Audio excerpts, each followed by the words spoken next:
ഇറാനെതിരായ America Israel സംയുക്ത യുദ്ധം നാലാമത്തെ ആഴ്ച പിന്നിടവേ അപ്രതീക്ഷിതമായ ഒരു നിലപാടാണ് ഗൾഫ് മേഖലയിൽ നിന്ന് ഉണ്ടായിരിക്കുന്നത്. സൗദി അറേബ്യ ഇറാനെതിരെ ശക്തമായ നിലപാട് സ്വീകരിച്ച് രംഗത്ത് വന്നിരിക്കുന്നു എന്നത് ഗൾഫ് മേഖലയെ ആകെ തന്നെ അമ്പരപ്പിക്കുന്ന ഒന്നാണ്. ഇറാൻ യുദ്ധം താൽക്കാലിക വിരാമത്തിലേക്ക് പോകുന്ന ഘട്ടത്തിലാണ് യുദ്ധം അവസാനിപ്പിക്കരുത് എന്നും ഇറാനെതിരെ സംഘർഷം തുടരണമെന്നും സൗദി കിരീടാവകാശി Mohammed bin Salman US president Donald ട്രംപിനോട് ആവശ്യപ്പെട്ടതായി റിപ്പോർട്ടുകൾ പുറത്തുവരുന്നത്. ഇറാൻ സംഘർഷം പശ്ചിമേഷ്യൻ മേഖലയെ പുനർനിർമ്മിക്കുന്നതിനുള്ള നിർണായക അവസരമാണ് എന്നാണ് സൗദി അമേരിക്കയെ അറിയിച്ചത്. യുദ്ധത്തിന്റെ തുടക്കത്തിൽ അല്ലെങ്കിൽ സംഘർഷം ആരംഭിക്കും മുൻപ് തന്നെ ഇറാനെ ആക്രമിക്കാൻ വ്യോമപാത വിട്ടു നൽകില്ല എന്ന് നിലപാടെടുത്ത ആദ്യത്തെ ഗൾഫ് രാജ്യമാണ് സൗദി അറേബ്യ. അവരാണ് ഇപ്പോൾ ഇത്തരത്തിൽ നിലപാട് മാറ്റി രംഗത്തെത്തുന്നത്. ഇതിന് പിന്നിലെ രാഷ്ട്രീയ കാരണങ്ങൾ എന്തൊക്കെയെന്നാണ് ഇനി അറിയേണ്ടത്. ഔദ്യോഗികമായി സംഘർഷത്തിന് എതിരാണ് തങ്ങളെന്ന് പറയുമ്പോൾ തന്നെ ഇറാൻ യുദ്ധം ചരിത്രപരമായ ഒരു അവസരമാണ് എന്ന് സൗദി നിലപാടെടുക്കുന്നു. യുദ്ധം ആരംഭിച്ച ശേഷം ഇറാൻ നടത്തിയ പ്രത്യാക്രമണ സ്വഭാവങ്ങളാകാം ഒരുപക്ഷെ സൗദിയുടെ നിലപാട് മാറ്റത്തിന് പിന്നിലെന്ന് കരുതേണ്ടി വരും.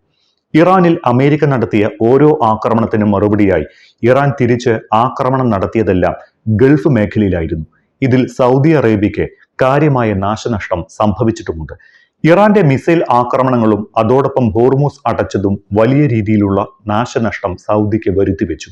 ഗൾഫ് മേഖലയിലെ US സൈനിക താവളങ്ങൾക്ക് നേരെ ഇറാൻ നടത്തിയ മിസൈൽ ഡ്രോൺ ആക്രമണങ്ങളിൽ സൗദിയുടെ എണ്ണ വിതരണത്തെയും അടിസ്ഥാന സൗകര്യങ്ങളെയും ബാധിച്ചിട്ടുണ്ട്. ഹോർമൂസ് കടലിടുക്ക് അടച്ചത് സൗദി UAE കുവൈത്ത് അടക്കമുള്ള ഗൾഫ് രാജ്യങ്ങളിൽ നിന്നുള്ള കയറ്റുമതിയെയും ബാധിച്ചു. ഇത് അവരുടെ സമ്പദ്ഘടനയിൽ കാര്യമായ പ്രതിസന്ധി ഉണ്ടാക്കി. അതുകൊണ്ട് തന്നെ ഇറാന് മറുപടി കൊടുക്കേണ്ടത് ഇപ്പോൾ സൗദിയുടെ കൂടി ആവശ്യമാണ്. അതുകൊണ്ടാണ് ഒരിക്കൽ ഇറാനെ ആക്രമിക്കാൻ വ്യോമപാത വിട്ടു നൽകില്ല എന്ന് നിലപാടെടുത്ത സൗദി അറേബ്യ ഇപ്പോൾ സൈനിക നടപടി തുടരണമെന്ന് അമേരിക്കയോട് ആവശ്യപ്പെട്ടതിന് പിന്നിൽ. പശ്ചിമേഷ്യയെ പുനർനിർമ്മിക്കുന്നതിനുള്ള ചരിത്രപരമായ അവസരമാണ് US ഇസ്രായേൽ സൈനിക നീക്കമെന്നാണ് മുഹമ്മദ് ബിൻ സൽമാൻ ട്രംപിനെ അറിയിച്ചത് എന്നാണ് അന്താരാഷ്ട്ര മാധ്യമങ്ങൾ റിപ്പോർട്ട് ചെയ്യുന്നത്. പശ്ചിമേഷ്യയെ പുനർനിർമ്മിക്കണമെങ്കിൽ ഇറാനിൽ സൈനിക നടപടി ആവശ്യമാണ്. അതോടൊപ്പം ഇപ്പോഴത്തെ ഇറാൻ ഭരണകൂടത്തെ ഒഴിവാക്കി മാത്രമേ ഗൾഫ് രാജ്യങ്ങൾക്ക് മേൽ ഇറാൻ ഉയർത്തുന്ന ഭീഷണിയെ ചെറുക്കാൻ സാധിക്കൂ എന്ന നിലപാടും സൗദി സ്വീകരിച്ചിട്ടുണ്ട്. ഇറാന്റെ ഊർജ കേന്ദ്രങ്ങളെ ലക്ഷ്യമിടുന്നത് അടക്കമുള്ള ശക്തമായ നടപടികളോട് സൗദി അനുകൂലമായാണ് സംസാരിച്ചത് എന്നും ചില വിദേശ മാധ്യമങ്ങൾ റിപ്പോർട്ട് ചെയ്യുന്നു. ഇറാൻ ഭരണകൂടത്തെ ദുർബലപ്പെടുത്താൻ കരയുദ്ധത്തിനുള്ള സാധ്യതയെക്കുറിച്ചും മുഹമ്മദ് ബിൻ സൽമാൻ സൂചിപ്പിച്ചതായി അറിവുണ്ട്. എന്നാൽ ഔദ്യോഗികമായി സംഘർഷത്തിന് എതിരാണ് തങ്ങളുടെ നിലപാട് എന്നും സംഘർഷം ആരംഭിക്കുന്നതിന് മുൻപ് തന്നെ സമാധാനപരമായ പരിഹാരത്തെ പിന്തുണച്ചിട്ടുണ്ട് എന്നും സൗദി അറേബ്യ ഇപ്പോൾ വ്യക്തമാക്കുന്നുണ്ട്. അതേസമയം ഇറാൻ യുദ്ധം അവസാനിപ്പിക്കാൻ മാനസികമായി ട്രംപ് തയ്യാറെടുക്കുമ്പോൾ തന്നെ പശ്ചിമേഷ്യയിൽ സൈനിക വിന്യാസം ശക്തമാക്കാൻ US ഒരുങ്ങുന്നതായുള്ള വിവരവും ഇതിനിടയിൽ തന്നെ പുറത്തു വരുന്നുമുണ്ട്. US സേനയുടെ എലീറ്റ് വിഭാഗമായ 82ാം എയർബോൺ ഡിവിഷനിൽ നിന്ന് ആയിരക്കണക്കിന് സൈനികരെ മേഖലയിലേക്ക് അയക്കാനാണ് പെന്റഗൺ ഒരുങ്ങുന്നത്. ഇറാനിലേക്ക് ഇപ്പോൾ സൈന്യത്തെ അയക്കാൻ തീരുമാനമില്ല എങ്കിലും ഭാവിയിൽ സൈനിക നടപടികൾക്ക് സജ്ജമാകുകയാണ് ലക്ഷ്യമെന്നാണ് സൂചന. അതേസമയം ചർച്ചകളിലൂടെ സംഘർഷം അവസാനിപ്പിച്ച് വെടിനിർത്തലിലേക്ക് എത്തണമെന്ന് ചൈന ഇറാനുമായുള്ള ടെലിഫോൺ സംഭാഷണത്തിൽ ആവശ്യപ്പെട്ടിരിക്കുകയാണ്. ചൈനീസ് വിദേശകാര്യമന്ത്രി വാങ് യിയും ഇറാൻ വിദേശകാര്യമന്ത്രി അബ്ബാസ് അരാക്ചിയുമായി ഫോണിൽ ചർച്ച നടത്തുകയും സമഗ്രവും സുസ്ഥിരവുമായ യുദ്ധവിരാമം ഉണ്ടാകണമെന്നും അതിന് ഇരുപക്ഷവും ചർച്ചകളിലൂടെ തയ്യാറാകണമെന്നും വാങ് യി ആവശ്യപ്പെട്ടിട്ടുണ്ട്.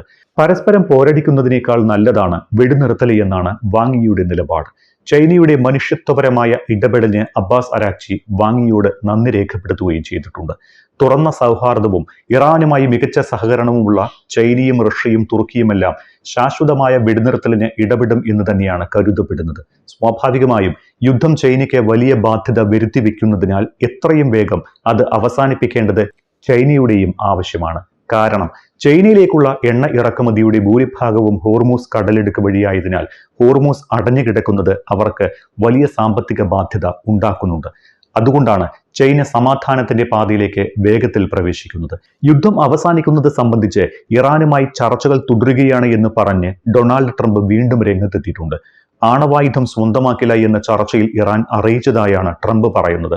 ഇറാനുമായുള്ള ചർച്ചയുടെ ഫലത്തെ ആശ്രയിച്ചാകും യുദ്ധം അവസാനിക്കുന്നതും തുടരുന്നതും സംബന്ധിച്ചുള്ള തീരുമാനമെന്നും ട്രംപ് പറയുന്നുണ്ട്. പക്ഷേ ഇതുമായി ബന്ധപ്പെട്ട ഇറാന്റെ നിലപാട് മറ്റൊന്നാണ്. ചർച്ചയുടെ സാധ്യത കഴിഞ്ഞുപോയി എന്ന് നേരത്തെ പറഞ്ഞ അവർ സമ്പൂർണ്ണ വിജയം നേടും വരെ യുദ്ധം തുടരുമെന്ന നിലപാടാണ് ഇപ്പോൾ സ്വീകരിക്കുന്നത്. അതേസമയം വെടിനിർത്തൽ ആവശ്യപ്പെട്ട് റഷ്യ, ചൈന ഉൾപ്പെടെ കൂടുതൽ രാജ്യങ്ങൾ രംഗത്ത് വന്നതോടെ ഇറാനുമേലും സമ്മർദ്ദം ശക്തമാണ്. യുദ്ധം വിജയിച്ചു എന്ന മട്ടിലാണ് ട്രംപ് സമാധാന ശ്രമങ്ങൾ അടുത്തെത്തിയെന്നും പശ്ചിമേഷ്യൻ സംഘർഷം അവസാനിക്കുകയാണ് എന്നുമുള്ള സൂചനകൾ നൽകിയത്. എണ്ണ പ്രകൃതിവാതകവുമായി ബന്ധപ്പെട്ട പ്രസക്തമായ ഒരു സമ്മാനം തനിക്ക് ലഭിച്ചുവെന്നും ഇനി ഇറാനുമായി സമാധാന കരാർ ഒപ്പിടാനാകുമെന്നുമാണ് പ്രതീക്ഷയെന്നും ട്രംപ് പറഞ്ഞിട്ടുണ്ട്.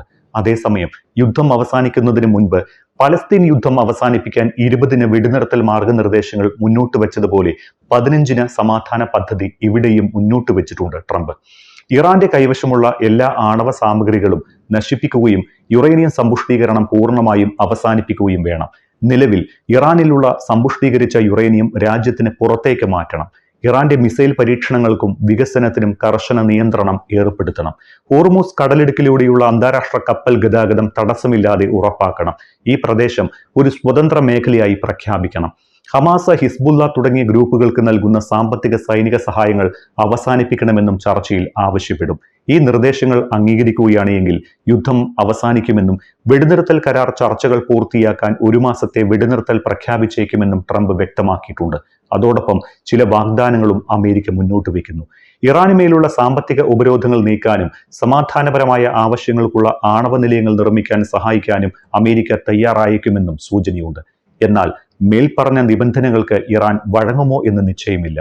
മുകളിൽ ട്രംപ് മുന്നോട്ട് വെച്ച മിക്ക നിർദ്ദേശങ്ങളും ഇറാന്റെ പരമാധികാരത്തെ ചോദ്യം ചെയ്യുന്നതാണ്.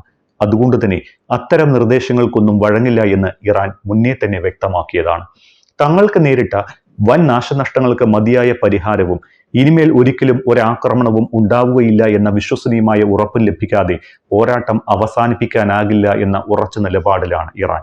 മാത്രമല്ല, യുറേനിയം സമ്പുഷ്ടീകരണം തങ്ങളുടെ സമാധാന ആവശ്യങ്ങൾക്ക് വേണ്ടിയാണ് എന്നും അക്കാര്യത്തിൽ വിട്ടുവീഴ്ചയില്ല എന്നും ഇറാൻ നേരത്തെ വ്യക്തമാക്കിയിട്ടുള്ളതുമാണ്. അതുകൊണ്ട് തന്നെ ഇറാൻ ഇതിനോട് എങ്ങനെ പ്രതികരിക്കുമെന്ന് അറിയില്ല.